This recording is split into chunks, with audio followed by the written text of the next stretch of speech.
हमारी नई सीएम भी उसी बैच में थी। हाँ जी, तकरीबन। आपका दाखिला हो गया, उनका नहीं हुआ? उनका मेरे ख्याल हो गया था, लेकिन वो छोड़ गई थी ना। लेकिन आप देखें आज वो सीएम बन गई, आप डीसी। न्यूट्रिशन लो, स्ट्रांग हो ताकि फटीग ना हो, उसके बाद आपके पास एनर्जी होगी ना बंदे को भी एंटरटेन करने की। औरत की इंटीमेसी कुछ और होती है, वो क्या होती है वो प्लीज जरा। औरत की तो इंटीमेसी स्टार्ट ही यहाँ से होती है, बंदे की नीचे से होती है, औरत की यहाँ से स्टार्ट होती है। चिस्पा तरीन कपड़े पहन के, ठीक है, आई अंडरस्टैंड दैट कि यू हैव अ फिगर। पूरी एक नई कैटेगरी बन चुकी हुई है, soft porn industry, which is a gym where. केड़ा जिम है, मैं भी जानता। ऐते तानु पता हर बंदा जिम है, डांडी चुक रहा होता है। देखिए हम मेन को बड़ा कंट्रोल करना पड़ता है।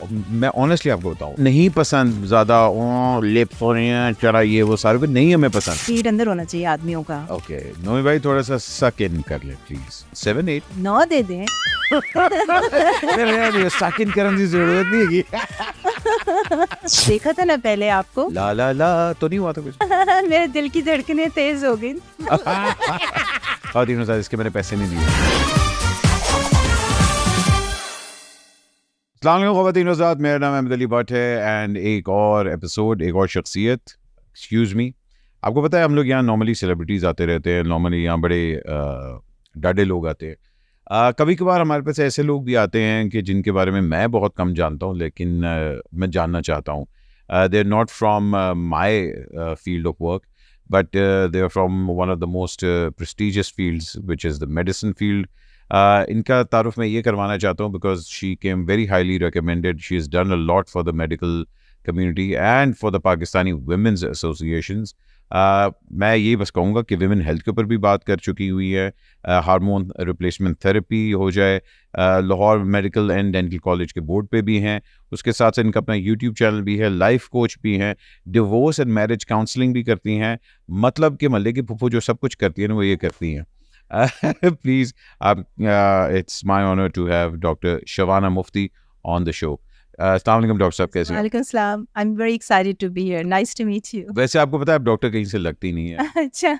मुझे जब कहा गया कि आप शो पे आना चाह रही हैं और आप मेरे से बात करना चाह रही हैं, आई वाज वेरी फ्लैटर्ड। मगर मुझे जब उन्होंने कहा ना कि जी ये उनका सीवी है, बिकॉज मैंने आपकी पिक्चर नहीं देखी हुई थी, आई वाज लाइक अच्छा यार ये कोई 60-70s की होंगी, बड़ी लर्नड खातून।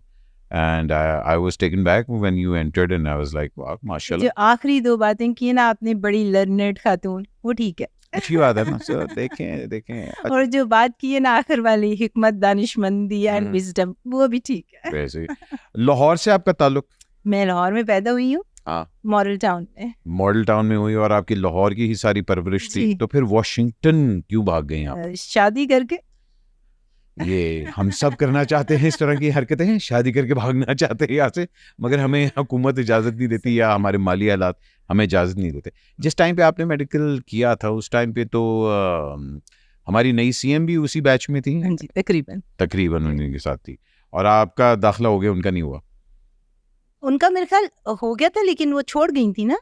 हाँ उन्होंने कंप्लीट नहीं की। उन्होंने complete नहीं किया था। हाँ, लेकिन आप देखें आज वो सीएम बन गई, आप डीसी है। आप देख लें फिर क्या सोशल अवेयरनेस कौन क्रिएट कर रहा है। Let's talk about you're a gynaecologist also. Pakistan के अंदर विमेंस हेल्थ की जब हम बात करते हैं, हमारे यहाँ अभी तक वो देसी टोटके पुराने चल रहे हैं। चाइल्ड बर्थ के ऊपर जब बात आती है, I am a father my self, I have seen my better half go through disaster, क्योंकि प्रेगनेंसी जो होती है वो औरत को वाकई तोड़ देती है, फिर उसको रीबिल्ड करती है। It's a beautiful process, but औरत को पता है कि उसके ऊपर क्या होता है। मगर अभी तक हम लोग जहाँ विमेन हेल्थ की बात करते हैं, उसकी हाइजीन की बात करते हैं, उसकी आफ्टर केयर की बात करते हैं, यहाँ तो कुछ भी नहीं लोग बताते। आई वॉज फॉर्चुनेट इनफ कि my wife, my son was born in England, so वहाँ हमें वो सारी बुकलेट वगैरह मिली थी और वो सारा कुछ।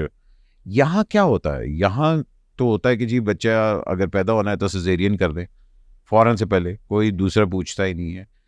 What are the protocols over here when it comes to child birth specially? Educated कौम है, आपको पता है, अवेयरनेस बहुत ज़्यादा है। डॉक्टर के पास भी जाते हैं तो मिलियन क्वेश्चन करते हैं। उसके साथ हाईली लिटिजिनस कौम है, यानी कि आपके ऊपर बहुत ज़्यादा हायरार्की होती है। Even if I am practising doctor, तो मैं ये नहीं कर सकती कि बस अपनी मर्जी से सी सेक्शन कर लिया या ऐसी बात कर ली।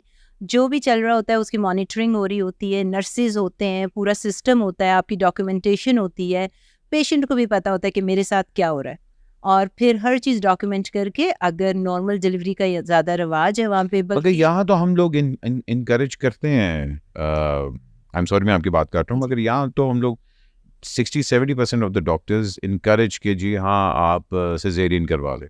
आई डोंट थिंक सो कि बगैर वजह के कोई इनकरेज करता होगा। There has to be a medical reason, वरना C section is a surgery, कौन सर्जरी करेगा? वो एक अगर कल्चर बन जाता है बिकॉज ऑफ सम मॉनिटरी कोई इंसेंटिव है या कुछ ऐसा फ़र्क है, लेकिन हमारे वहाँ फ़र्क भी नहीं है। और उसके अलावा जो है normal delivery and lactation, nursing, बच्चों को दूध पिलाना बहुत ज़्यादा इनकरेज करते हैं। और प्री बर्थ यानी कि माँ को जो है वहाँ पे बड़ी फिजिकल फिटनेस, एक्सरसाइजेज, योगा, नमाज क्लासेस, ताकि उनकी फ्लेक्सिबिलिटी, स्ट्रेचबिलिटी हो, तो उनका ईजी हो जाएगा नॉर्मल डिलीवरी।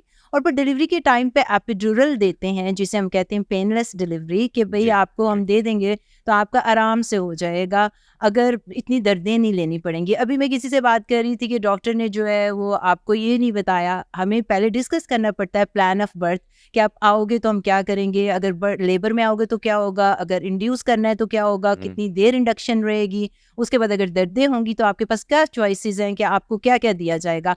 तो कंप्लीट थरो आपको बताया जाता है, पूरा प्लान होता है, उसकी वजह से आपको पता होता है कि क्या एक्सपेक्टेशन है आपकी, डॉक्टर को भी पता है, पेशेंट को भी पता है। और उसके बाद अगर कोई चीज़ इधर उधर हो जाती है तो according to the time, need of time, आपको बताया जाता है कि भाई ये बच्चे का हार्ट बीट नीचे जा रहा है या कोई मसला हो गया तो सी सेक्शन हो गया। वरना कुछ लोग आते हैं जो इलेक्टिव कराते हैं, इलेक्टिव का मतलब कि बाय चॉइस, वो तो पेशेंट की विश है ना। Is natural birth still encouraged या C section is a safer choice? Absolutely, natural birth का तो आपको करना चाहिए, जो ट्रेडिशनल तरीका है। सी सेक्शन एक सर्जरी है, उसका इन्फेक्शन हो सकता है। अगर आप तो तरक्की बहुत ज़्यादा हो गई है इसलिए इन्फेक्शन नहीं होता, लेकिन उसके बावजूद मैं ये कहूँगी कि सपोज मेरे पास सऊदी अरब के पेशेंट आते हैं ना, मैं उनसे पूछती हूँ कि जी पहला आपका सी सेक्शन हुआ है, तो मैं इवन देन ट्राई करती हूँ कि दूसरा नॉर्मल डिलीवरी हो जाए। उनसे मैं पूछती हूँ कितने बच्चे चाहिए, अगर 5-6 बच्चे चाहिए, अच्छा ये तो 5-6 बच्चे चाहिए तो आप 5-6 सी सेक्शन तो नहीं कर सकते ना। लेकिन अगर किसी को 1-2 चाहिए और आपका पहले सी सेक्शन हुआ है, तो हम उन्हें बताते हैं कि दोबारा नॉर्मल डिलीवरी थोड़ा डिफिकल्ट हो जाएगा अगर दोनों बच्चों के अंदर गैप ज़्यादा नहीं है, क्योंकि अभी सी सेक्शन का स्कार अंदर से इतना हील नहीं हुआ। तो फिर वो कहते हैं जी नहीं हमें सिर्फ 2-3 चाहिए, तो आप रिपीट सी सेक्शन कर देते हैं। लेकिन पहला C section versus normal delivery, अगर पहली दफ़ा कोई औरत आई है तो ऑलवेज इनकरेज करते हैं कि नॉर्मल डिलीवरी कराएं, उसकी रिकवरी अच्छी है, वो एक नॉर्मल तरीका है और आपको जो है उसका फ़ायदा है। बेशक फ़ायदा तो होता है, मगर हमारे यहाँ हॉस्पिटल्स जो हैं वो एक मनी मेकिंग मशीन्स भी हैं, आपको भी पता है। बहुत से हॉस्पिटल्स के ऊपर बड़ी ब्लैक लिस्ट भी हुए हैं, लेकिन उसके बावजूद वो ऑपरेट कर रहे होते हैं। यहाँ पाकिस्तान के अंदर you can get away with a lot of things, लेकिन वो पेशेंट फिर अपने आप को एजुकेट करे। आज मैं क्यों आती हूँ अमेरिका से, हर 2-3 महीने बाद आती हूँ, इसलिए कि मेरा एक मिशन है, मेरी एक विजन है। अब या तो मैं उधर बैठ के डॉलर्स और कमा लूँ, नॉट अ बैड आप आइडिया, कमाने के लिए वहाँ गई थी वैसे बाय द वे आपने। जब आपका ग्लास भर जाता है आप उसके अंदर और डालते जाएं वो बाहर गिर जाएगा। या फिर आप सोचते हैं कि I need to give back to my country, यही होता है ना कि अब आपका जो एक, या तो ऊपर जाने की आपको एक हिर्स है, खवस है कि मैंने ऊपर ही जाते रहना बस पैसे कमाने, या फिर आप कहते हैं कि यार बहुत हो गया, अब कुछ मीनिंगफुल, कुछ प्रोडक्टिव कर लें अपनी लाइफ में, I want to give back to my country. तो मैं एक सोशल अवेयरनेस, एक मिशन, एक विजन के साथ इस कंट्री में आती हूँ, क्योंकि चलो भाई इतनी चीज़ें हो रही हैं स्किन केयर के अंदर, जगह जगह नुक्कड़ में ऐसे काम हो रहे हैं। उसके बाद तो हर बंदा बन गया है डर्मेटोलॉजिस्ट जी, लोगों को ये भी नहीं पता कि डर्मेटोलॉजिस्ट क्या है। बस एक वो महंगी मशीन आती है और मेरा ख्याल है वो एक्सपेंसिव हेयर रिमूवल है। स्किन केयर है तो स्किन डॉक्टर है, स्किन डॉक्टर में, और मैं भी स्किन केयर करती हूँ, लेकिन हम पहले अपनी क्वालिफिकेशन अपनी सारा डिस्क्राइब करते हैं, क्योंकि मुझे तो खैर प्रेगनेंसी में भी मलेज़मा होता है और पीसीओएस में आपको एक्नी होते हैं, स्ट्रेच मार्क होते हैं, आपके जो बच्चियां आती हैं सारी एक्नी, उन सबको मैं ट्रीट करती हूँ। लेकिन जब मुझे भी लगता है ना कि ये प्योरली स्किन डिजीज़ है और ये मेरे हाथ, क्योंकि देखें हमारे हाथ टाइड होते हैं, मेरी एक सर्टिफिकेशन है, मेरी एक स्पेशलिटी है जो कि OBGYN है, अगर मुझे लगे नहीं ये प्योरली स्किन डिजीज़ है तो मैं रेफर आउट करती हूँ डर्मेटोलॉजिस्ट को, हम बैक एंड फोर्थ करते हैं। उसी तरह जब उनको लगता है कि किसी के एक्नी हो रहे हैं और इसको हार्मोनल ट्रीटमेंट चाहिए, बर्थ कंट्रोल चाहिए, तो डर्मेटोलॉजिस्ट मुझे रेफर करता है। आप स्किन के अंदर भी स्पेशलाइज करती हैं? और specialise is a wrong word, skin को मुझे देखना होता है because it comes with the package of a woman, क्योंकि मैं ओवरऑल औरत की हेल्थ को देखती हूँ। जब वो औरत मेरे पास आती है तो आपने औरत किसके पास जाती है? या तो जब बच्चा पैदा करना होता है गायनेकोलॉजिस्ट के पास जाती है, या कोई डिजीज हो तो गायनेकोलॉजिस्ट के पास, मेल के पास तो वो जाती भी नहीं है। हाँ जी। तो ये हमारा एज एन OBGYN हमारा फर्ज है कि जब औरत आपके पास आई गई है तो उसको ओवरऑल हेड टू टो उसकी हेल्थ देखें, उसके हार्मोन्स देखें, उसकी एज कौन सी है। और जब आती है जी ओह डॉक्टर साहब मैं 30s 40s में हो गई हूँ, मेरी स्किन लटक गई है, मेरे हार्मोन इश्यूज चल रहे हैं, ये किसने बताना है आपको? ये गायनेकोलॉजिस्ट का फर्ज है कि वो बताए। मुझे घर में मार पड़ती है, मेरा बच्चा जो है मेरे साथ बदतमीजी करता है, ओवरऑल हेल्थ के गेट कीपर OBGYN। यहाँ बहुत कम लोग हैं जो कि इस चीज़ को स्पेशली डिस्कस भी करते हैं, विच इज़ पोस्ट प्रेगनेंसी जो डिप्रेशन एक होता है, और ये बहुत ही एक बड़ा इशू है जो कि औरतें फेस करती हैं, but most of them are not even educated कि ये हमारे साथ हो क्या रहा है। इसके ऊपर कोई हमारा पाकिस्तान के अंदर कोई स्पेशली कोई प्रोग्राम है इस तरह का, या डॉक्टर्स इस चीज़ को बताते हैं? हमें किसी ने नहीं बताया था, and most of my friends that went through pregnancy, किसी को नहीं पता था कि पोस्ट प्रेगनेंसी डिप्रेशन भी कोई एक चीज़ होती है, जिस तरह मेंटल हेल्थ अब एक इशू बन चुका हुआ है and all that. So post pregnancy जो डिप्रेशन है उसके ऊपर क्यों नहीं कोई एजुकेट करता औरत को? बहुत चीज़ों पे एजुकेट नहीं हो रहा पाकिस्तान में। मैं आती हूँ इधर सोशल अवेयरनेस के लिए, मैं लेक्चर्स देती हूँ, यूथ मेंटोरिंग करती हूँ। अभी मैंने स्किन केयर के ऊपर लेक्चर्स देना शुरू किए हुए हैं कि भाई अल्लाह के वास्ते ये काम मत करो, आपको लेटर लाइफ में 10-20 साल में आप बूढ़े हो जाएंगे, ना कि जवान हो जाएंगे। वेट लॉस इंजेक्शंस पे ऊपर भी मैं बात करती हूँ। ये सारी चीज़ें अब आपका कौन करेगा? अगर गवर्नमेंट नहीं कर रही तो ये आपके ऊपर फ़र्ज़ है कि जो लोग एजुकेटेड हैं उनकी रिस्पॉन्सिबिलिटी है। जब आपके पास पावर आती है तो आपकी जिम्मेदारी ज़्यादा बढ़ जानी चाहिए। अगर मेरे पास नॉलेज है तो ये मेरा फ़र्ज़ है कि मैं उसको आगे तक अच्छी मतलब आसान लैंग्वेज में ना लोगों तक, मैं कभी कभी मेडिकल टर्मिनोलॉजी यूज़ करती हूँ क्योंकि मुझे आदत पड़ गई है, फिर भी मैं कोशिश करती हूँ कि आसान लैंग्वेज में लोगों को बताऊँ। पोस्टपार्टम डिप्रेशन जो है, सबसे पहले जब औरत बच्चा पैदा कर लेती है उसको 80% पोस्टपार्टम ब्लूज होते हैं। हाँ जी। ब्लूज डिप्रेशन नहीं होते, लेकिन वो ये होता है कि औरत जो है क्योंकि उसके अंदर इतनी चेंज आई है, उसकी बॉडी के अंदर, उसके मेंटल इमोशनल लेवल पे उसकी ज़िंदगी में कोई नई चीज़ आई है, उसकी पूरा उसे मेरा वज़न बढ़ गया, मुझे कुछ खाने पीने को दिल नहीं कर रहा, बच्चा नहीं पसंद आ रहा, मियाँ बीवी जो है अगर सपोर्ट सिस्टम अच्छा नहीं है, मूड स्विंग्स अलग एक जा रहे होते हैं, रोना धोना, हर वक्त रोए रोए करना, जिसको यहाँ हम लोग कहते हैं कि छिल्ले, पोस्टपार्टम ब्लूज, वो जो छिल्ला होता है वो 2 हफ्ते तक रहता है। 2-3 हफ्ते के बाद खत्म हो जाता है। अगर वो 2-3 हफ्ते से ज्यादा प्रोलॉन्ग करे, विद इन 2 वीक्स ऑनसेट हुआ और ज्यादा रहा, तो इसका मतलब वो डिप्रेशन बन गया है। और डिप्रेशन जो है वो भी बहुत प्रेवलेंट है। और अगर डिप्रेशन हो गया तो फिर ब्लूज में तो खाली आप ये कर रहे हो ना कि मेरा दिल नहीं कर रहा, आप रो रहे हो। डिप्रेशन में तो बाकायदा आप खाना पीना बंद कर देते हो या बहुत ज़्यादा खाना शुरू कर देते हो। आप जो बच्चे को निगलेक्ट करते हो, उसको आप नर्सिंग नहीं कराना चाहते, उसकी तरफ आपका ध्यान नहीं है, आपका अपने ऊपर ध्यान नहीं, सेल्फ केयर नहीं करते। और अगर आपको इससे भी इंटरेस्टिंग चीज़ मैं बताऊं, एक होता है पोस्टपार्टम साइकोसिस जो कि 1 in 1000 है, उसका इंसिडेंस बहुत कम है, यानी कि कम रूनुमा होता है। लेकिन What is that basically? उसमें ये होता है कि ब्लूज और डिप्रेशन तो चलो मैनेजेबल है, यूजुअली 6 महीने तक अगर दवाइयाँ देते रहो तो ख़त्म हो जाता है डिप्रेशन वगैरह। लेकिन साइकोसिस ये होता है कि आपको डिल्यूशंस होना शुरू हो जाते हैं, आपको आवाज़ें सुनाई देती हैं, आपको लगता है कि कोई मुझे आके कह रहा है कि ये कर दो वो कर दो, आपको एक साइकोटिक किस्म की फीलिंग नहीं हो जाती? वैसे आपको आवाज़ें, इस तरह के केसेस होते हैं 1 in 1000 मतलब कम है। लेकिन उसके बाद ये होता है कि औरतें, बच्चों को आपने कभी देखा होगा कि मूवीज में कि बच्चे को मार दिया, वो औरत मारना नहीं चाहती, she is just not in that phase mentally, वो उसको पता ही नहीं है कि वो क्या कर रही है, शी इज बीइंग साइकोटिक। तो उसमें जो है आपको एक इमरजेंसी है, आपको फ़ौरन ज़्यादा देखना पड़ेगा और साइकाइट्री को इन्वॉल्व करना पड़ेगा। कभी कभी इन हाउस एडमिशन हो जाता है कि they can be very harmful to the baby and to herself. उसके बाद एक पैटर्नल डिप्रेशन भी होती है। मतलब और भी गम है मतलब ज़माने में इसके। पैटर्नल डिप्रेशन नहीं है, पैटर्नल। आपने देखिए जितना औरत के ऊपर स्ट्रेस आया है, हम क्यों आदमी को भूल जाते हैं? फिर लोग मुझे कहते हैं तुम एंटी फेमिनिस्ट हो, तुम बड़ी ट्रेडिशनल हो। आई am very proud of being traditional, I am fine with it. तुम अमेरिका से आई हो और फिर हाँ भाई मैं पिंडो बंदी हूँ, मैं अभी भी अपनी रूट्स के साथ बहुत ग्राउंडेड हूँ और मैं वापस आके अपनी कंट्री के लिए ही काम करना चाह रही हूँ।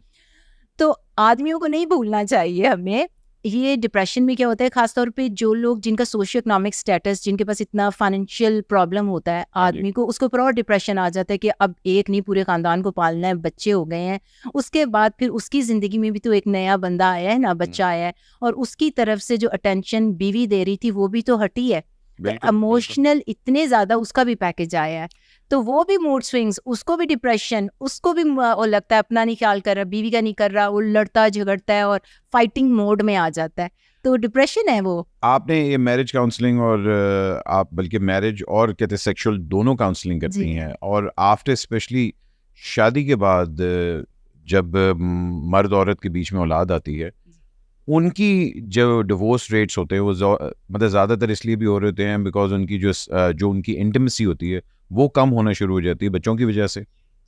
अच्छा, इंटीमेसी को लोग बड़ा समझते हैं सिर्फ the act of being sexual to each other, हालांकि इंटीमेसी जो होती है वो बॉन्डिंग, कनेक्शन, एक दूसरे का जो वेवलेंथ और अलाइनमेंट होती है वो भी मैटर करता है। इंटीमेसी खाली एक वो एक्ट नहीं है, बल्कि यू आर जितनी पाकिस्तानी मर्द के लिए इंटीमेसी तो वही है। अच्छा जी, इंटीमेसी का टाइम हो गया। चलो ठीक है, माना, यस, क्योंकि औरत के अंदर चेंजेस आ रही हैं, और जब औरत के अंदर चेंजेस आ रही हैं, उसको अल्लाह मियां ने पैदा किया मैटरनल इंस्टिंक्ट्स के साथ, उसकी तमाम तर तवज्जो जो है उसका मरकज उसका नया बच्चा बन जाता है और वो बंदे को इग्नोर कर देती है। तो ये चीज़ें जो हैं, जब मेरे पास इस तरह के कपल्स आते हैं तो मैं उनको, औरत को भी मुझे समझाना पड़ता है कि एक टाइम पीरियड होता है जहाँ पे उसको बैलेंस कायम करना पड़ता है, उसमें उसके घर का माहौल भी आ जाता है, अगर उसका सपोर्ट सिस्टम है, खासतौर पे हमारे पाकिस्तान में अगर जॉइंट फैमिली सिस्टम है जो कि अब कम हो रहा है, लेकिन उसका नुकसान, यानी पंजाब में तो हाल भी जॉइंट फैमिली है, अगर उसका नुकसान कम हो, अच्छे इन-लॉज हैं तो वो सपोर्ट कर सकते हैं। तो आपका बच्चा अगर वो संभाल लेते हैं और आप सेल्फ केयर की तरफ आ जाते हैं कि now this the time period, पहले देखें ना, आपने नर्सिंग करनी है, तब तो आपको अपना भी नहीं ख्याल, बच्चे का भी नहीं ख्याल, लेकिन फिर आहिस्ता आहिस्ता आप जब नॉर्मल रूटीन की तरफ आते हो, आप एक्सरसाइज करें, आप हेल्दी न्यूट्रिशन लें, आप इनसाइड आउट अपने आप को स्ट्रॉन्ग करें। हमारी औरतों को होता है कि क्रैश डाइट करके जल्दी से वजन कम करो, I need my looks back, Ozempic या जो भी, और उसके बाद मैं कहती हूँ नहीं, ये टाइम पीरियड जहाँ अपना ख्याल करो, इनसाइड आउट न्यूट्रिशन लो, स्ट्रांग हो, ताकि फटीग ना हो, बच्चे का भी ख्याल करो, उसके बाद आपके पास एनर्जी होगी ना बंदे को भी एंटरटेन करने की। तो देखिए, अच्छा, मैं देखिए, अगर मैं एज डॉक्टर आपसे ये चीज़ पूछूं कि हम लोग यहाँ मर्दों को इस चीज़ की एजुकेशन का नहीं पता कि औरत की इंटीमेसी, आपने जिस तरह बात की कि सिर्फ sexual need is not intimacy, इसके अलावा इंटीमेसी क्या है, हम मर्दों को वाकई नहीं पता, क्योंकि हम लोग वे आर नॉट टॉट। हमने जो देखा होता है या तो मैगजीन में से देखा था या फिल्मों में से देखा होता है। यहाँ जाके जब हम लोग बात करते हैं कि मैरिज की, और आपने कहा कि औरत की इंटीमेसी कुछ और होती है, वो क्या होती है, वो प्लीज जरा। औरत की तो इंटीमेसी स्टार्ट ही यहाँ से होती है, बंदे की नीचे से होती है, औरत की यहाँ से स्टार्ट। हाँ, नहीं, वो women are from Mars, men are from Venus। yes। तो औरत जब तक इमोशनली कनेक्टेड नहीं होती and she is not in a relaxed phase of her life, और उसको स्ट्रेस है, चाहे बच्चे का हो, चाहे इन-लॉज का हो, या बाहर की दुनिया का हो, और बाहर का स्ट्रेस बेडरूम में लेकर आ रही है, तो वो कभी भी आपके साथ इंटीमेट नहीं हो सकती। और ये स्ट्रेस खाली बाहर की दुनिया का नहीं हो सकता है आप उसको इतना स्ट्रेस दे रहे हैं कि she is not into you, आपको जो आप उसकी रिस्पेक्ट नहीं कर रहे, आप उसको मोहब्बत नहीं दे रहे, और जो वो चाहती है आपसे वो आप उसको अटेंशन नहीं दे रहे, फिर आप एक्सपेक्ट कर रहे हैं कि ये औरत जो है वो बेडरूम में आते ही मेरी एक सिडक्ट्रस, एक बड़ी ज़बरदस्त मेडूसा बन के मुझे एंटरटेन करे, तो ऐसा तो नहीं होने का ना, क्योंकि बेडरूम के अंदर जो औरत होती है वो एक बड़ी सेल्फ सेंटर्ड और बहुत, अगर वो अपने आप को पसंद करती है ना, इसलिए भी मैं औरतों को कहती हूँ सेक्सुअल काउंसलिंग का एक बहुत बड़ा पार्ट होता है self care and self esteem. अगर आपकी नज़र में आप खूबसूरत हैं, आपका वजन कम है, तो आप अपने आप को पसंद कर रहे हैं ना, तो आपकी जो पूरी एनर्जी होती है इन द बेडरूम एक्सूड हो रही होती है, और आप फिर दूसरे को भी प्लीज करना चाहते हैं। But do you think Pakistani men, especially I'm talking about Pakistani men, most of the women are very scared to express their sexual desires because उनको ये भी होता है कि यार हम लोग कहीं जज ना हो जाए, हमें हमारा मर्द देखेगा अच्छा जी है ते बहुत ही खुले मुँह लगी है। अच्छा, उसमें फिर हम लोगों का भी एक आता है कि बैरियर आता है कि जी हम लोगों को घर के बाहर जो है वो सीता चाहिए, बेडरूम में हमें गीता चाहिए। यहाँ हम लोग किस तरह फिर, मतलब यहाँ मर्द की रिस्पॉन्सिबिलिटी भी आती है कि अपनी औरत को वो इतना लीवरेज दे, अपना ट्रस्ट दे कि शी कैन एक्सप्रेस हरसेल्फ। पता है, इसमें मैं हमेशा बात करती होती हूँ लिमिटिंग बिलीव्स, ये एक साइकोलॉजी की टर्म है जिसमें जब बच्चों को रेस कर रहे होते हैं और अगर लड़कियों को ये सिखाया गया है द एक्ट ऑफ इंटीमेसी जिसे हम सेक्स कहते हैं, जी I don't know if I can use that but you can, it's a podcast, it's a podcast ठीक है, तो आपको ये सिखाया गया कि ये गंदी चीज़ है, एक बुरी चीज़ है, तो आपका वैसे ही जो ब्रेन होता है ना उसकी तरफ से ब्रेन वॉश्ड हुए होते हैं आप। हालांकि जी। This is the most important thing, one of the most important thing besides the emotional bonding and affection. तो आदमी जो हैं अगर उनको भी यही लिमिटिंग के, ये लड़की अगर पहले से जो है अगर वर्जिन नहीं है या अगर उसके पहले से बॉयफ्रेंड है तो शायद वो इतनी बोल्ड होगी, जी चाहे वो बेचारी वहाँ पर हमारा रिलीजन आ जाता है ना कि जी हम लोग एकदम औथे साडा बड़ा मुसलमान आ गया। हालांकि वो बेचारी का जरूरी नहीं है। I mean she is naturally very athletic and she is naturally very educated, तो इसका ये मतलब थोड़ा कि उसका कोई बॉयफ्रेंड है, लेकिन चूंकि हमारा कल्चर ऐसे है, जब कल्चरल इन्फ्लुएंस होता है तो उसमें एक बहुत इंपॉर्टेंट बात होती है सिलेक्शन ऑफ पार्टनर। अब अगर आपकी बच्ची और आपके घर का माहौल इतना लिबरेटेड है और आपने अपनी बच्ची को ऐसी परवरिश दी है तो आपको पता होता है कि आपके बच्चे किस लेवल के हैं, उनका सोच किस लेवल की है। ब्याह आपने दिया एक अनपढ़ जड बंदे के साथ जिसका इतना कंजर्वेटिव या उस लेवल की सोच ही नहीं है, उसका वेवलेंथ वो नहीं मैच कर रहा आपकी और अपनी बीवी के साथ, तो वहाँ पे तो क्या कहेंगे, फर्क आ जाएगा ना सोचने का, समझने का। और अगर एक ऐसा एजुकेटेड बंदा जो देखें ये भी होता है कभी अनपढ़ क्या कहते होते हैं, पढ़े लिखे जाहिल, यानी कि आप पढ़ लिख रहे हैं, किताबें आपको नहीं पढ़ाती, आप यूनिवर्स से पढ़ते हो, जो आपका स्टाइल होता है, जो आपका एक्सपीरियंस होता है, आपने दुनिया से सीखा होता है। वो वाली सोच जब आप बेडरूम में लेके जाते हो तो you will be a good husband, you will be a good lover too, and you will be a pleaser, you will be pleasing the other person, or like you know आप दूसरे को attention देते हो। आदमी जो होते हैं ना वो अपनी तमाम मर्दानगी जो होते हैं ना जब बेडरूम में लेकर आते हैं उसके साथ उनको एक ईगो होती है, उनकी एक वैनिटी होती है कि मैं एक अच्छा लवर हूँ। ਤੁਹਾਨੂੰ ਪਤਾ ਹਰ ਪਾਕਿस्तानी समझदा मैं ही चैंपियन है ਅੱਜ ਤੇ ਅਸੀਂ मैदान फतेह करके जाओगे। ਤੁਹਾਨੂੰ एक्सपीरियंस बड़ा जी सानू नहीं पता, लेकिन मैं तो नहीं मैं तो सानू बता रहा हूँ। हालांकि ये बड़ी एक आपने 100% बात सही कही, ये बड़ा ईगो का मसला आता है यहाँ। And most of the men, a lot of the times they cannot perform because of the stress and because of that distance between a man and a woman. वो जो intimacy compatibility at so many levels in among the couple is important. Compatibility, intellectual compatibility होती है जहाँ पे आपकी growth की compatibility, आपकी understanding की कंपैटिबिलिटी। आप एक पीएचडी करके तशरीफ ला रही हैं, आगे से बंदा उजड़ है, उसको पता ही नहीं कि आप क्या बातें कर रही हैं, उसके सर के ऊपर से गुजर रही है। एक इमोशनल कंपैटिबिलिटी जहाँ पे आप एक दूसरे के एक लेवल पे इमोशंस को केटर करते हैं, आप अनकही बातें समझ जाते हैं अपनी पार्टनर की। उसके बाद फाइनेंशियल कंपैटिबिलिटी, अगर आप एक बहुत अमीर घर के थे, द वैल्यू ऑफ मनी जिस तरह से आप उसको एंटरटेन करते हैं बड़ा डिफरेंट होता है। गरीब घर का बंदा जो होता है वो कंजूस है या जैसा भी है, या उसके पास पैसे ही नहीं थे, उसके पास नए नए पैसे आए, तो वन भी जो एक नए न्यूबीज होते हैं वो डिफरेंट तरीके से वैल्यू ऑफ मनी होती है। फाइनेंशियल स्टेबिलिटी, उसके बाद रिलीजियस एंड स्पिरिचुअल कंपैटिबिलिटी। अगर आपकी आपके घर में माँ आपका हिजाब ले रही है, जो आपके घर में आप एक बड़ी ग्लैमरस लड़की ले आए और फिर उसको मोहब्बत और इश्क में तो समझ रहा है नहीं ठीक है हम कर लेंगे मैनेज, लेकिन absolutely Apple does not fall क्या कहते हैं, fall far from the exactly. तो फिर ये होता है कि आपके कुछ साल गुजरते हैं ना तो आप अपना बाप बनना शुरू कर देते हैं। जो आपके घर की फाउंडेशन होती है ना, वो वापस आप अपने रूट्स की तरफ you always go back to your childhood. और इसलिए मैं हमेशा कहती हूँ कि आप एक बंदे से जब शादी कर रहे हैं ना तो वो जो पैकेज लेकर आ रहा है ना, आप उससे तो डील कर सकते हैं, उसके चाइल्डहुड ट्रॉमा या चाइल्डहुड से आप डील नहीं कर सकते, because he is bringing in the package. उसके अंदर बैरिड होता है, वो दफन होती हैं चीजें जो टाइम टू टाइम अपना सर निकालेंगी। वो जो डीमंस आपके निकल रहे हैं ना बाहर, सारी उम्र निकलते रहेंगे, कभी 30 साल में, कभी 40 साल में, कभी 50 साल में। 30-40 साल में उसको याद आया भाई हमारे घर का तो ये माहौल था, because they always go back. जवानी में आपने याशी कर, चाहे जितने मर्जी ओपन क्यों ना हो, ऑलवेज घर का माहौल बहुत इंपॉर्टेंट होता है। फिर वो जाके कहेगा भाई तुमने काम नहीं करना, या शुरू में शायद इश्क में ना भी कहे चल पड़ेगा, फिर कहेगा अब हिजाब लेना शुरू कर दो, सर्टेन तरीके से रेडी होना शुरू कर दो, या वाइस वर्सा कि एक जो बहुत आप हिजाब वाली लेकर आए और आपका घर बड़ा ग्लैमरस और बहुत आपकी माँ इस तरह थी, तो आप कहेंगे नहीं हम तो, फिर you go back to that and you say कि अब तुम एक सर्टेन स्टाइल से अब ये सर से उतारो, मुझे पसंद नहीं, तुम पेंडू लगती हो, मैं तो उठता बैठता बड़े। हाँ, हमने हिजाब को पेंडू क्यों बना दिया है यहाँ? हालांकि हम लोग तो कवर चला हंस की चाल अपनी चाल भी भूल गया।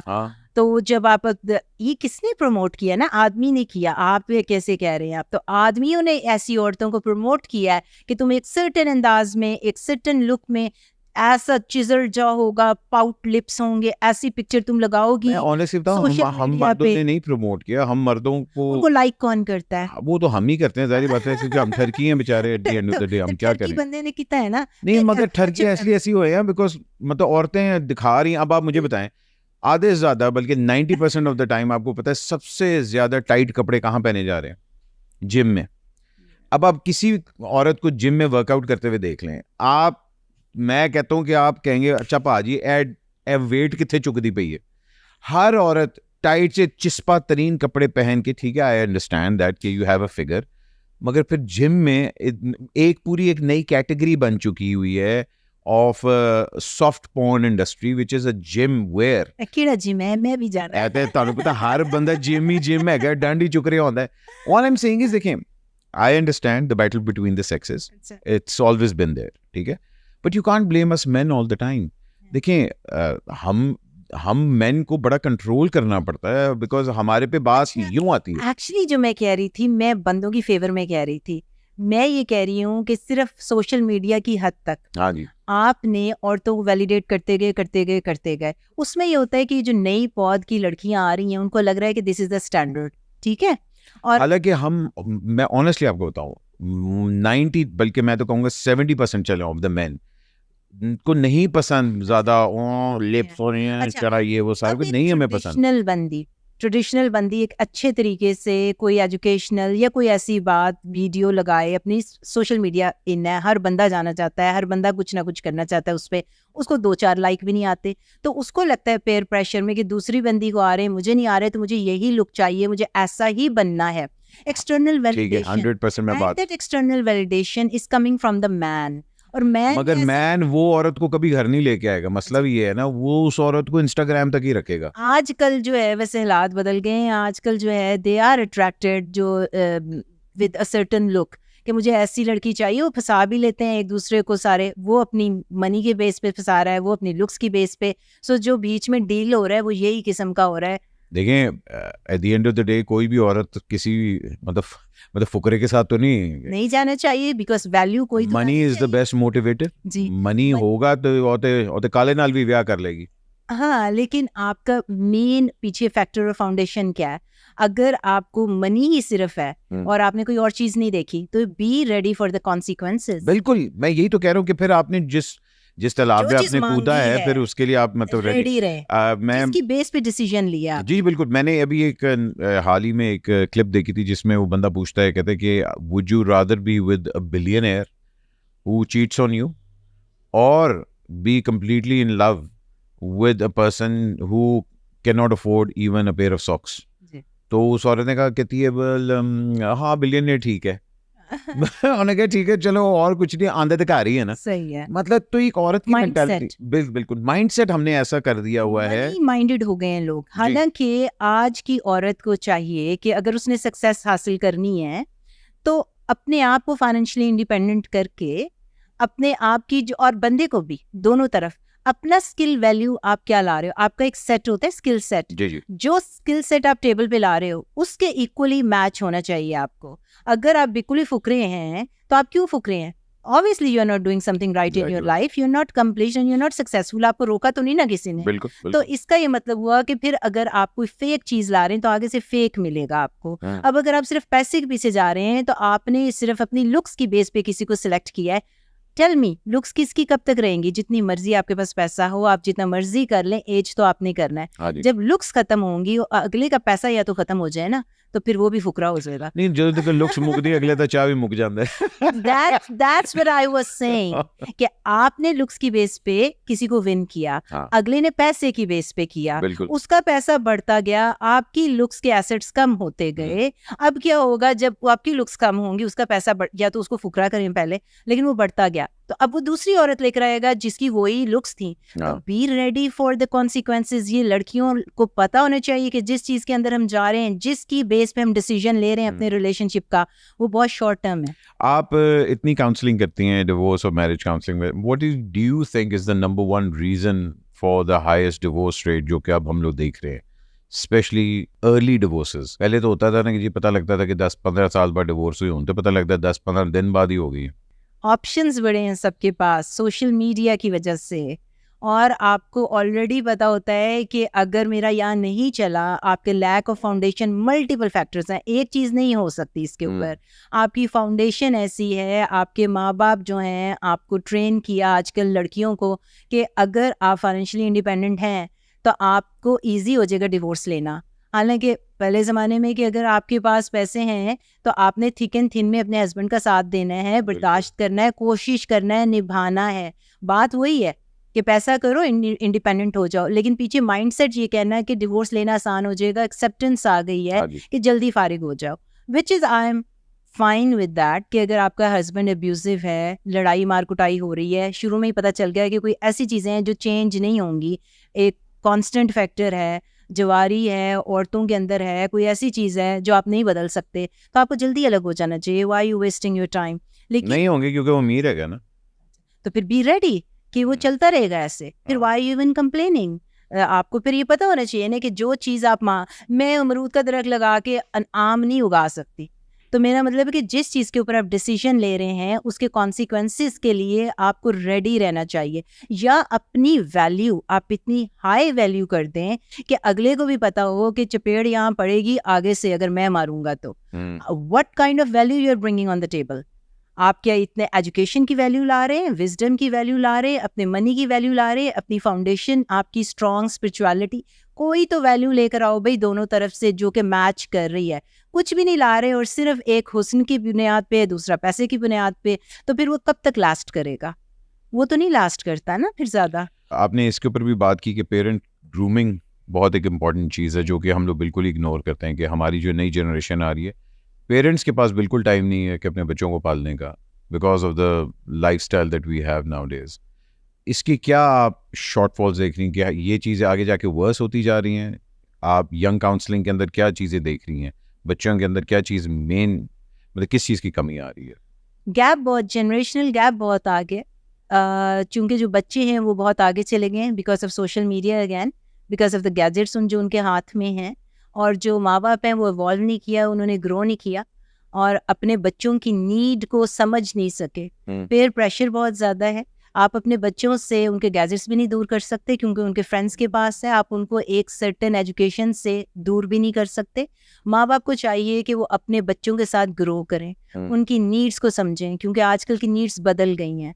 आपने उनको खींच के पिछले वाले टाइम में नहीं ले जा सकते। माँ बाप को इवॉल्व करना चाहिए कि ये बॉन्डिंग क्रिएट करें, और ये फाउंडेशन तभी स्ट्रांग होगी जो घर की तरबियत होती है। घर की तरबियत माँ बाप करते हैं, लेकिन आजकल के जो बच्चे हैं because of the lack of connection की, जो आपने कहा कि माँ बाप जो वो डिवाइस को ज़्यादा ट्रस्ट कर रहे हैं, आपको कम कर रहे हैं। एंड द फ्रेंड्स, और आपके एडवाइजर्स कौन है? आपकी सहेली आपको बता रही है कि भाई ये कर लो वो कर लो, बजाय इसके कि आपकी एक एक्सपीरियंस्ड मदर बताए। जनरेशनल गैप आ गया हुआ है because of the social media and because कि माँ बाप ने आगे इवॉल्व करने से मना कर दिया, वो पिछली चीज़ों को लेकर बैठे हुए हैं कि हमारे ज़माने में तो ये होता था वो होता था, उन्होंने ग्रो नहीं किया। और उसकी वजह से बॉन्डिंग में जब कमी आ जाती है, ट्रस्ट में जब कमी आ जाती है, घर की तरबियत में, और फिर सबसे बड़ी वजह एक ये भी है कि खाली बच्चे और पेरेंट्स का कनेक्शन इसलिए नहीं खराब हुआ, इसलिए भी खराब हुआ है कि माँ बाप का आपस में कनेक्शन खराब हो गया हुआ है। माँ बाप के जब आपस के कनेक्शन खराब होते हैं, उनके कोई भी खटपट हो सकता है, फाइनेंसिस की वजह से हो सकता है, आजकल मनी जो है वो बहुत ज़्यादा मुश्किल हो गया है। तो घर में जब आपके रोजी रोटी का मसला पड़ा हुआ है, आप लोग लड़ेंगे आपस में। उसके बाद इनफिडेलिटी की वजह से भी हो सकता है कि तुम फलां औरत को देख रहे हो, फलां को ये कर रहे हो, घर में कोई भी मसला हो सकता है। जब आजकल के ज़माने में माँ बाप के अंदर आपस में इतनी खटपट चल रही है जो कि बच्चों के ऊपर रिफ्लेक्ट हो रही है।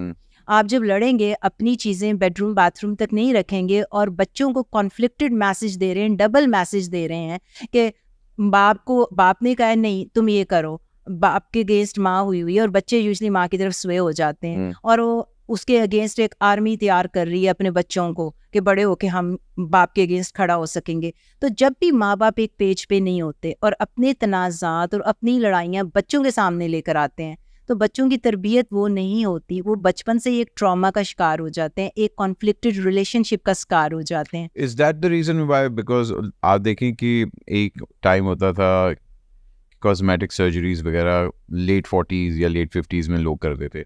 नाउ 20s में लड़कियां अपने ब्राउ लिफ्ट करवा रही हैं, they getting their cheeks implanted and all that. Do you think this is because of pure social pressure that they want to be accepted in that? हालांकि कोई ज़रूरत ही नहीं उस चीज़ की. एब्सोल्युटली. एक्सटर्नल वैलिडेशन हर एक को चाहिए कि मेरे लाइक्स कितने आ रहे हैं, मुझे कितना पसंद किया जा रहा है. सोशल मीडिया जितनी तबाही लेकर आया है, मेरे ख्याल फ़ायदा उसका कम ही है. ये जितने प्रोसीजर्स हो रहे हैं, एक्चुअली जो मैंने मुहिम स्टार्ट की हुई है, मैं एविडेंस बेस्ड साइंस के ऊपर बात करती हूँ. पिछले 20 साल की जितनी रिसर्च है मैं उसको लेकर आती हूँ और पाकिस्तानी अवाम को अपने चैनल के थ्रू और जो मैं कॉलेजेस में लेक्चर देती हूँ मैं बताती हूँ कि कौन से स्किन प्रोसीजर आपको करवाने चाहिए, कौन से आजकल चले हुए हैं जिसके नुकसानात होंगे, जिसके पीछे सेफ्टी डेटा नहीं है कि आपने आज करवाया तो 10 साल के बाद आपको कोई स्किन कैंसर नहीं होगा, लिवर डैमेज नहीं होगा, गुर्दे फेल नहीं होंगे. हमें नहीं पता, आपको तो नहीं पता क्योंकि रिसर्च तो बाहर के मुल्कों में हो रही है. अगर उन्होंने नहीं की तो आपने पाकिस्तान में बैठ के कैसे रिसर्च कर ली? और आप लोग ठोकी जा रहे हो इंजेक्शंस विदाउट नोइंग, क्योंकि नुक्कड़ में आपके कॉस्मेटिक सर्जरी की चीज़ें लोग खोल के बैठे हैं, प्रोसीजर्स खोल के. बच्चियां जो हैं, अब देखें, एक होता है कि मैं एक ऐसे फील्ड में हूँ जहाँ पे मैं हीरोइन हूँ, उसका स्पैन कम होता है ना. आप 25 साल तक 30 साल तक हीरोइन आ सकते हैं, उसके बाद आपको कैरेक्टर रोल देते हैं. नहीं, वो ये तो अब रेखा के टाइम की बात करें. अब तो 10 साल आप निकालें तो बड़ी बात है. अच्छा. उनते 10 महीने बाद एक नया आइटम आया होता है. हाँ बिल्कुल. तो अब उस प्रेशर में आपकी रोजी रोटी है वो आपकी, तो वो they are trying very hard कि वो प्रोसीजर्स करा के they want to look younger. लेकिन दैट्स शोबिज, बिकॉज़ शोबिज. लेकिन उस शोबिज का ये नुकसान हुआ कि किम कार्दाशियन ने कुछ किया, पाकिस्तान इंडस्ट्री ने कुछ किया, कतरीना कैफ ने कुछ किया, ये सारे लोग कुछ करवा रहे हैं. तो उसका प्रेशर क्या हुआ? एक middle and lower middle class जिनका ये प्रोफेशन नहीं है, वो तो देख रहे हैं ना, आपके उनको आइडियलाइज करते हैं. ब्यूटी का स्टैंडर्ड आपने बदल दिया. आपको क्लिक्स तभी आएंगे जब आप पाउट करके आपके लिप्स बड़े होंगे. मैंने कितनी दफा बताया कि जब मैं छोटी थी तो मुझे सारे कहते थे फूल की पंखड़ी वाले लिप्स होते हैं तुम्हारे, तो मोटे हैं. अब मैं कहती हूँ दसो जरा. तो उन जिदों जो है अब इन हो गए ना. तो कहने का ये मतलब है कि सेल्फ एस्टीम जो अंदर से पैदा होती है, वो कॉन्फिडेंस, वो सेल्फ एस्टीम कि यू आर द बेस्ट, ये माँ बाप बचपन से सिक्योरिटी अपने बच्चों को अंदर से देते हैं. इनसाइड आउट ब्यूटी जिसे हम कहते हैं. लेकिन वो अब अंदर की कोई बात नहीं रहेगी. अब सारी चीज़ें हम बाहर से सीख रहे हैं. अब ये तो बात हो गई ना कि सोशल मीडिया का चल रहा है, लेकिन ये चीज़ें आपने नॉर्मल औरतों में, लड़कियों में डाल दी. हमेशा बेबी फैट को प्रिजर्व करते हैं. मैं बहुत लेक्चर देती हूँ. Collagen banking is the most important thing जो आप एंटी एजिंग के तौर पे कर सकते हैं. और इसके अलावा इतनी चीज़ें आप उसके ऊपर बात कर सकते हैं कि क्या कर सकते हैं कि ये आर्टिफिशियल चीज़ों की तरफ मत जाना पड़े. To stay younger and healthier and to have quality of life, हम ऐसी क्या चीज़ें कर सकते हैं, हम उसके बारे में भी बात कर सकते हैं. लेकिन बाकी प्रोफेशंस आप चेक करें, डॉक्टर्स हो गया, साइंटिस्ट हो गया, कोई और हो गया, वो जैसे जैसे ग्रे हेयर होते हैं उनके, जैसे जैसे वो एज करते हैं. अभी आपने मुझे आते ही कह दिया कि आप तो नहीं लगता डॉक्टर, या आप यंग लगती हैं. माशाल्लाह, you kept yourself very well. लोग प्रैक्टिस में पूछते हैं आपने सर्जरियां कितनी की हुई हैं, हाथ साफ भी है कि नहीं. तो आपके एक्सपीरियंस को क्वेश्चन नहीं. देखिए, मैं ऑनेस्टली बताऊं, मैं अभी तक मैं 2-3 दफ़ा हाइफू करवा चुका हूँ. ठीक है जी. अब मैं जाके सोचूं कि अच्छा यार यहाँ जाके एक हल्के से फिलर्स वगैरह लगवाओ. बिकॉज देखिए, आप शोबिज में हैं, ये चीज़ें चलती हैं. And I am not afraid of it, because मैंने बाल भी लगवाए हैं, मैंने वेट भी लॉस किया है and all that. I want to be the better version of myself. Absolutely. मगर a lot of people, especially women, because of that pressure, उनको ये नहीं पता होता कि कहाँ स्टॉप करना है. वो एक मतलब वो 10 साल पहले बिफोर एंड आफ्टर वाली आप पिक्चर्स देखें और आप कहते हैं यार ये तो बंदा ही अलग है. ठीक है ना. तो वहाँ कहाँ आप ड्रॉ द लाइन करते हैं कि यार दिस इज इनफ. कोई भी चीज बुरी नहीं होती अगर उसको बैलेंस करके किया जाए, मॉडरेशन में. दूसरा कर कौन रहा है? आपका चेहरा इतना खूबसूरत, आपको अल्लाह मियाँ से बेहतर आर्टिस्ट पेंटर कोई नहीं है ना. तो आपका इतना खूबसूरत चेहरा आप किसी के सामने जाके पेश कर रहे हैं कि इसके ऊपर काम कर दो. वो अगर एक अच्छा आर्टिस्ट है तो काम अच्छा कर देगा. लेकिन आपको बड़े गर्ज चाहिए कि आप जाके किसी के पास भी चले जाएं और जाके कहेंगे कुछ कर दो और वो कुछ बिगाड़ दे. डेंटिंग पेंटिंग कर दो. जिस तरह से फिलर्स जब स्टार्ट हुए थे तो कितने ठोके जा रहे थे, ठोक के. और कहाँ पे जैसे डीएचए की फाइलें बिक रही थी ना, उस तरह फिलर्स बिक रहे थे. अब देखिए स्टाइल बदल गया ना. अब 10 सालों में लोगों को पता चल गया, 5-6 साल में, कि एक्चुअली जो फिलर्स हैं उसको तो वो तो पहले फिलर्स आते हैं जी 2 साल में, 1.5 साल में खत्म हो जाते हैं. नहीं, 80% खत्म हो जाते हैं, 20% they stay back. They are branched hyaluronic acid. मैंने आपको पहले बताया मैं साइंस की बात करती हूँ, तो साइंटिफिकली आप देखेंगे उसके अंदर इंग्रेडिएंट कौन सा है, वो ब्रांच हाइलुरोनिक एसिड है जो खत्म नहीं होता, स्टेबल ही होता है, 20% पीछे रह जाएगा, आप फिर और सिरिंजें लगवाएंगे, फिर आप और लगाएंगे, आप अपने आप को रोज देख रहे हैं। तो अब क्या लगवाए अगर अच्छा, कोई लगवाना तो चाह रहे हैं तो क्या लगवाएं वो? तो देखिए फिलर्स की जगह है। अब अगर मुझे कॉल आती है जी मेरी चिन अंदर है, मेरा प्रोफाइल अच्छा नहीं है, तो आप चिन पे लगा के सही कर सकते हो। या अगर कोई कहता है जी के लेकिन यहाँ पे इतने बड़े बड़े डक बन के फिरना इज रॉन्ग, क्योंकि वहाँ एक्यूमुलेट हो जाता है। यहाँ वो जो डक वो लेकिन यहाँ पे आपको फिलर्स नहीं चाहिए, और जो नए फिलर्स चले हैं वो बायोस्टिमुलेटरी फिलर्स, जिसका मतलब है कि वो आपकी कोलेजन को इंड्यूस कर रहे हैं। okay. और वो जब आप लगवाते हैं तो फिलर्स की तरह आपको एक पफी फेस नहीं देते, बल्कि अंदर जाके 2-3 महीने में आपके अपने कोलेजन को इंड्यूस कर रहे होते हैं, तो टाइम के साथ आपको वो फायदा देता है। अब तो स्ट्रिंग्स भी आ गए हैं बड़ा। आपने अगर आपको पता है पीडियो थ्रेड जो है वो कोई पता नहीं 15-20 साल पहले अमेरिका में आए, और उन्होंने कहा जी कि उसको यूज किया वो ब्रेक हो जाते थे, उसका मटेरियल डिफरेंट था। तो उन्होंने उसको क्लियर ही नहीं किया, FDA क्लियर ही नहीं किया कि भाई ये तो टूट जाते हैं, इसके कॉम्प्लिकेशंस बहुत ज्यादा हैं, अब आ जाते हैं। लेकिन वो टर्की, पाकिस्तान, बांग्लादेश, इंडिया हर बंदा करवा रहा था, क्योंकि उनको FDA क्लियरेंस नहीं चाहिए। वो लगे रहते हैं, जब वो हाथ उनका साफ हो जाता है तो अमेरिका वाले सोचते हैं कि भाई अच्छा ये अब इसकी कॉम्प्लिकेशन नहीं है, अब ये साफ हो गया है हाथ, ये कोई मरा नहीं है, तो चलो इसको अपने कंट्री में ले आओ।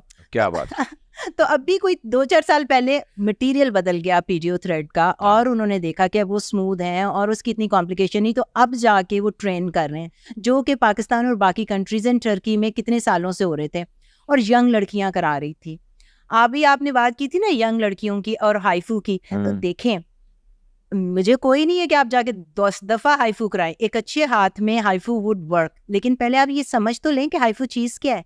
ये एक अल्ट्रासाउंड की एनर्जी है जिससे आप कोलेजन बेसिकली बिल्ड जिससे आपका कोलेजन बिल्ड होता है, लेकिन अगर उसकी डेप्थ होती है, वो जो आपकी मशीन कर रही होती है ना, पेडल जो हाथ में पकड़ा होता है, उसकी डेप्थ है, अगर वो 4 मिलीमीटर तक जाएंगे, उससे डीप जाएंगे और पूरे फेस पे, तो आपकी कहीं भी फैट लॉस हो जाएगा।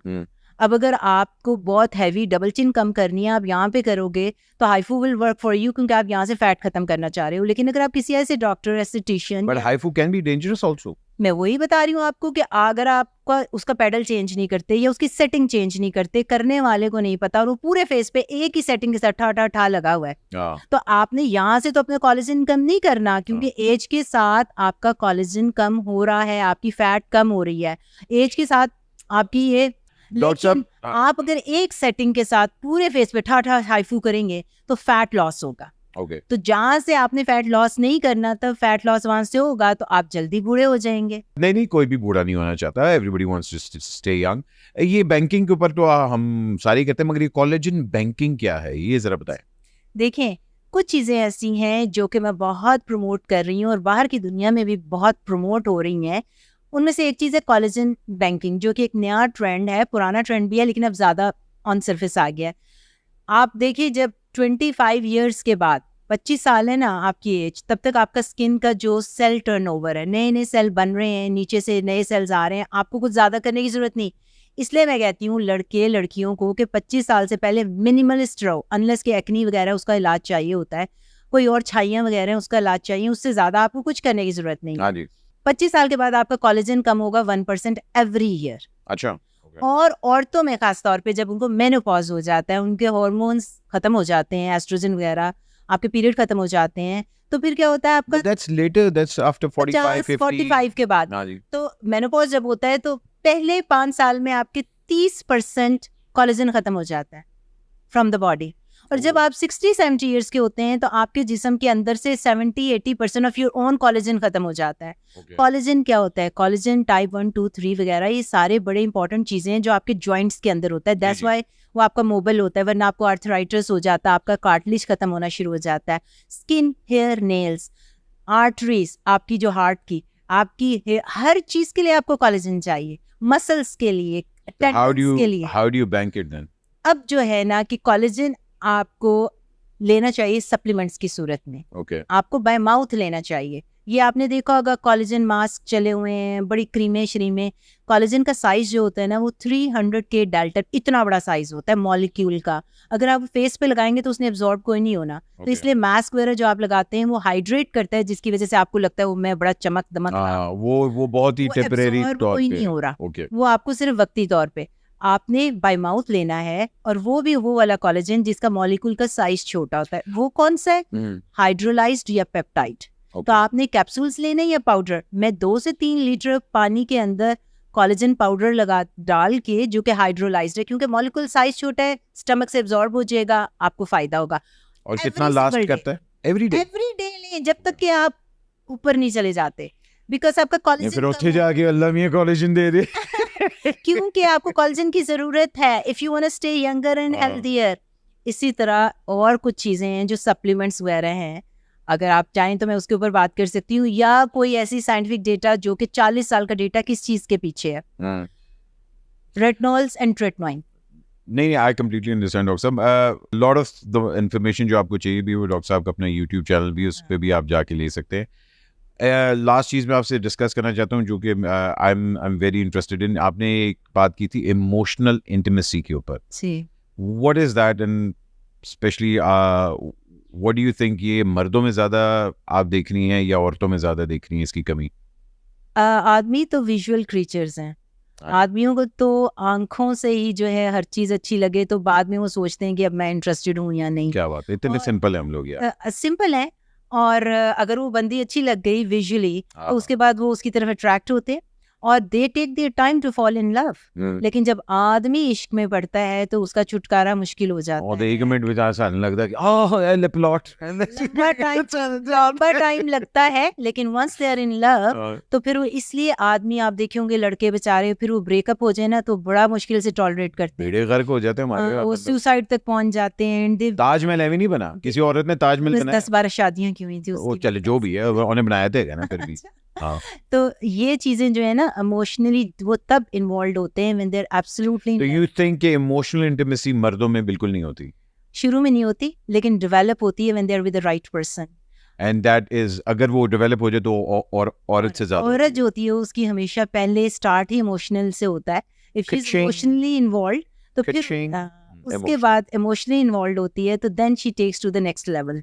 और हाँ जी, और जो इंटीमेसी जो होती है once they are at the same length and compatibility हर लेवल पे हो रही हो, जिसमें हम कहते हैं ना आसान लफ्ज में इज्जत करते हैं, मोहब्बत करते हैं, अकीदत करते हैं, वो पैकेज होता है, कभी एक चीज नहीं होती।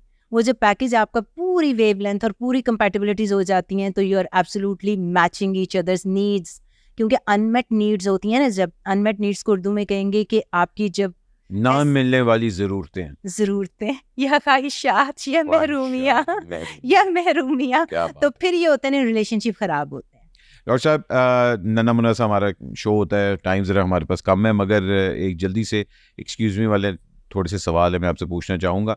आपकी मर्जी, आपने जवाब देना दे दें, नहीं देना तो ना दें। ये कुछ लोग हैं, इनकी पर्सनैलिटी देख के आपने बताना है कि आप इनको कितने मार्क्स देती हैं, उनकी एज के हिसाब से उन्होंने अपने आप को कितना अच्छा रखा। तो मुझे बताना पड़ेगा, I am not very familiar with the ages of many people. जी ठीक है, नहीं हम एज की बात नहीं करेंगे। सबसे पहले आप बताएं कि मैं लेट्स सपोज अगर कहता हूँ अहमद अली भट्ट, उन्होंने अपने आप को कितना मेंटेन अच्छा रखा हुआ है। आप कहेंगे हाँ जी आई गिव हिम 7, ठीक है, आउट ऑफ 10? नहीं जाहिर गल, आउट ऑफ 8 आउट ऑफ 10 जी, आउट ऑफ 10 ठीक है जी। आपने अपने आप को खुद ही नंबर दिए हैं, मेरे से पूछ रहे हैं? नहीं, मैं अपने आप की नहीं पूछूंगा, मैं अगलों को ज़िबा करवाऊंगा, ठीक है जी। आइए जी शुरू करते हैं। सबसे पहले मरियम नवाज शरीफ ने, देखें मैं हमेशा कहती हूँ जो बंदा अपना वेट मेंटेन कर लेता है ना उसको तो वैसे ही 100% दे देना चाहिए। वेट की वजह से आपकी पूरी पर्सनैलिटी बनती है, खाली शक्ल से नहीं बनती। वेट अगर आपका सही नहीं है तो ब्लड प्रेशर, डायबिटीज, गोडे गिट्टे आपके रह जाते हैं। तो कितने पॉइंट्स है उसको for her age I would think, लोग कहेंगे वो जी बड़े प्रोसीजर कराएं, बड़े प्रोसीजर, ये भी बड़े गलत। सारे ने कराएं प्रोसीजर, कितने नहीं कराए प्रोसीजर आपको खूबसूरत नहीं देता, खोते को आप घोड़ा नहीं बना सकते। आप अपनी स्किन जो है ना, जो आपकी स्किन है ना, आप वो पूरी ऊपर से उतार के नई स्किन नहीं लगा सकते। जब आप कमरे में एंटर होते हैं, जो ग्लो और जो स्किन होता है, that is the first thing people look at. बिल्कुल। और उसके बाद जो आपका वेट होता है और जो आपकी पर्सनालिटी होती है, बाकी जो प्रोसीजर होते हैं ना, मैंने ये करा लिया तो होता 8 हाँ फॉर हर एज मैं उससे ज्यादा भी दे सकती, लेकिन चले 9 पता है मैंने उसको नजदीक से नहीं देखा, but on the screen yes. Okay 9 आपने 9 मार्क्स दिए मरीम को। ओके जी, स्किन बहुत अच्छी है भाई। जी जी, वाकई माहिरा खान। मायरा खान इज यंगर ना, वे यंगर देन हर। तो देखिए आपने एप्पल्स और ऑरेंजेस को कंपेयर करना है ना। नहीं मैं तो औरतों के नाम बता रहा हूँ, आप कहेंगे हाँ यार ये उसको फिर मैं उसी की एज के साथ कंपेयर करूंगी ना, मैं उसको बड़ी। तो मायरा ने अपनी एज के हिसाब से अपने आप को कैसे रखा हो? मेरे ख्याल उसकी एज कतरीना टाइप वगैरह की है ना, तो फिर मैं आई लव हर पर्सनालिटी, उसको भी 8 देते हैं। I love her personality, the way she talks, the elegance and she has good skin I think. Okay good skin. Sajal वो वाली है ना जो मूवी में आई थी श्रीदेवी के साथ। जी बिल्कुल। हाँ वो तो छोटी सी एज की है, उसने क्या रखना है, छोटी एज को तो वैसे ही आप दे दें नंबर, वैसे ही दे दे नंबर। अच्छा चलें। कितनी एज की है तो मुझे तो पता भी नहीं है। सज्जल होंगी अपनी अर्ली 30s में होंगी, मिड तो 30s कहीं 25-30 तक तो जो है वो बंदा वैसे ही अपने मतलब सज्जल को हम काउंट नहीं जवानी करते। का खा रहा होता। चले जी, सज्जल को हम निकाल देते हैं इसके अंदर से। आप ये बता दें Saba Qamar. She is older, हाँ उनको 8 दे दे। 8 सबा कमर शी को। Really very physically fit I think. Noman Ijaz. Noman Ejaz, पता है मुझे पाकिस्तानी मर्दों से ये है कि वो जो मर्जी एक्सरसाइज करें, फिजिकली फिट हों, लेकिन पता नहीं तोंद क्यों निकालते हैं थोड़ी सी सारे लोग। ओह तोंद, देखिए because he is happily married माशाल्लाह, 4 बच्चे हैं उनके। फिजिकल फिटनेस कर रहे हैं आप, सब कुछ नोम भाई जिम नहीं जाते, नोम भाई जिम से बाहर से लंघ जाते, नोम भाई जिम नहीं जाते। अच्छा तो for that is a good looking man. लेकिन मैं वही कह रही हूँ ना, फिजिकल फिटनेस में आप अल्फा मेल, लेकिन थोड़ा सा आपको थोड़ा सक इन, यू नो मैं भी थोड़ा गलत बैठी थी, सक इन मतलब पेट अंदर होना चाहिए आदमियों का। ओके नोमी भाई थोड़ा सा सक इन कर ले प्लीज। ओके मगर पॉइंट्स नहीं आप दे रहे उनको। Points is a very good looking man, which is 7-8। 9 दे दें। फिर सक इन करने की जरूरत नहीं है। 9 मिल गए। अच्छा वेरी नाइस। इमरान खान आजकल कैसे दिखने में लग रहे हैं मुझे नहीं पता, बट अब वो तो किसी को भी नहीं पता, मगर उससे पहले वाली बात करते हैं। ऑब्वियसली 10। अगर लुक्स की बात कर रहे हैं, लुक्स की बात कर रहे हैं हम। हाँ तो मतलब लुक्स तो लुक्स होती हैं, अल्लाह की देन है। बिल्कुल बिल्कुल। Beauty is a precious gift जो कि अल्लाह देता है हर एक को। हाँ सब 10 ले गए, वेरी नाइस जी। शहबाज शरीफ साहब captain sir very well by the way, for his age अभी तक सूट वगैरह पहनते हैं, वेरी एथलेटिक। 8 दे दें। 8 शहबाज शरीफ साहब 8 ले गए, very nice sir. I am a generous person sir of course. Zeba Bakhtiyar 10 दे दें। Such a sweetheart. मैं उनको मिली भी हुई हूँ, मैंने देखा भी हुआ है। She has a beautiful skin, the twinkle in eyes, and the way she kept herself, and the personality. And you know, मैं personality, skin और इन चीज़ों पे ज़्यादा ध्यान देती हूँ. She carries herself very nicely. Okay. Humayun Saeed, हो सकता है कभी फ्यूचर में मुलाकात हो जाए तो अच्छा स्कोर दूं क्या? डिपेंड करता है किस नीयत से आप मिलना चाह रही हैं उनको, उनकी लुक्स के हिसाब से या ऑटोग्राफ के हिसाब से। I think he needs to go to the gym. Humayun is captain sir very well. Screen पे फिर पता है बंदा बड़ा डिफरेंट आता है ना। स्क्रीन पे मैं कभी अच्छी नहीं आती, कभी भी अच्छी नहीं आती, तो इसकी वजह से आई कैन कमेंट। जो स्क्रीन पे मुझे लगते हैं वो मुझे लगता है कि उनको जिम जाना चाहिए, लेकिन हो सकता है देखने में बड़े अच्छे हों, आई डोंट नो। ऑलराइट, तो आप कितने? 7। और इसके साथ साथ बस एक लास्ट चीज मैं आपसे पूछना चाहूंगा, मुझे किस किस चीज की जरूरत है? मैं जब देखा था ना पहले आपको, तो यू हैड अ डिफरेंट ला तो नहीं हुआ था कुछ? नहीं मेरे दिल की धड़कनें तेज हो गई थी। खातिन साहब इसके मैंने पैसे नहीं किस वजह से। खैर है, it can be both ways, वो हम एडिट कर देंगे। डॉक्टर साहिबा, thank you so much for taking time in, and thank you for educating me also and talking about a lot of चीज़ें जो हम मर्दों को नहीं पता होती, especially when it comes to women's intimacy and everything. For more information we're going to leave her contact details also, and उनके YouTube के ऊपर भी information सारी आपको मिल जाएंगी, और इंशाल्लाह हो सकता है कि वॉशिंगटन या कहीं जब मैं अमेरिका हूँ तो वहाँ हम मिलके एक और पॉडकास्ट करें। डेफिनेटली। खातिन साथ अपना ख्याल रखें, पाकिस्तान का ख्याल रखें, और अगर हो सके तो 2-3 टीके यहाँ लगवा लें। चलो, थैंक यू जी, अल्लाह हाफिज़।